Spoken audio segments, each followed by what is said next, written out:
What is up, Skyline? I'm Miguel Garcia, and welcome to this week's edition of the Skyline Weekly Updates for the week of April 6, 2016, brought to you by the Skyline View.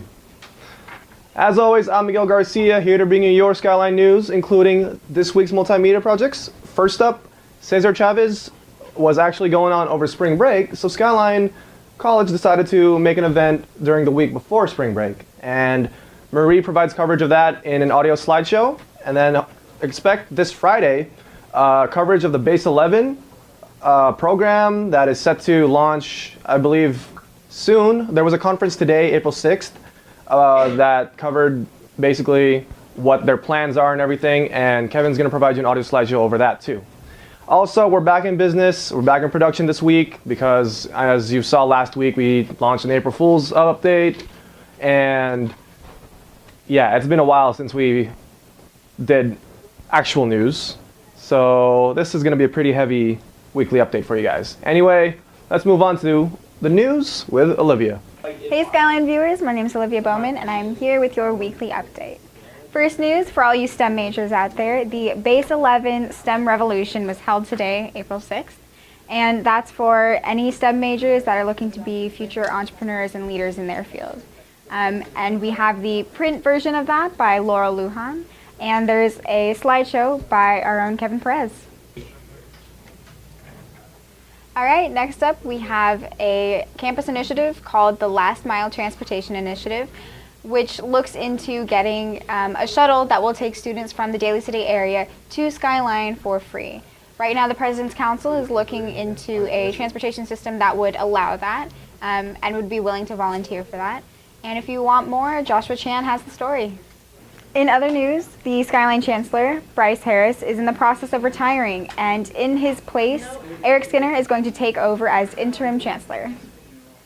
In a conference that happened here on campus 2 weeks ago, the Schools Our Children Deserve conference was held, and that was about student success accountability and the public school education system. So for more on that, check out Madison Tidwell's article. Next, we have a story by Marinelle about rising tuition. USC is raising their tuition to $51,000. That is a high all around for any college in the United States, and it's setting a precedent for students everywhere. Speaking of colleges, Villanova Wildcats, congrats! Woo, they're the champions of the NCAAs! I looked like I was a photo bomber. Up here. There we are. All right, here with opinions, we have a piece by Joshua Chan about the uptick in terrorist attacks that have been happening lately and how these extremist Muslims are not representative of the religion of Islam.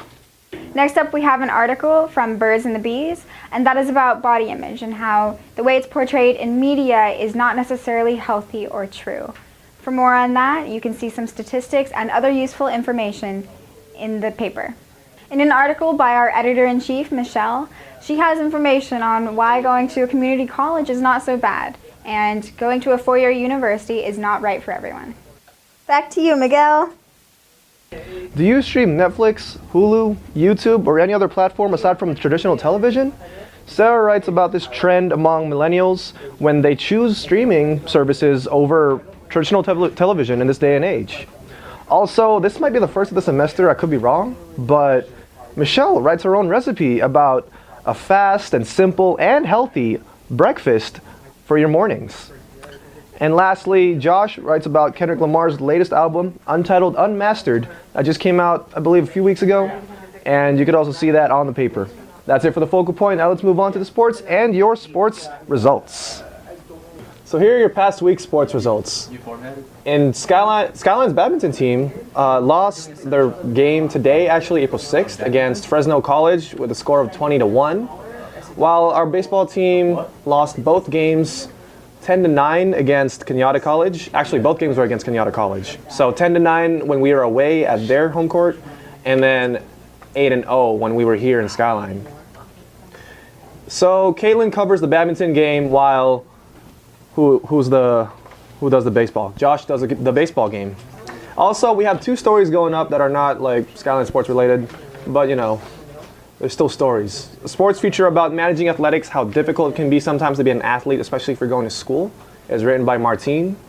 And lastly, for our last story of the week, Josh writes about Grantland, a former ESPN publication that recently shut down, and then gives his thoughts about the said publication.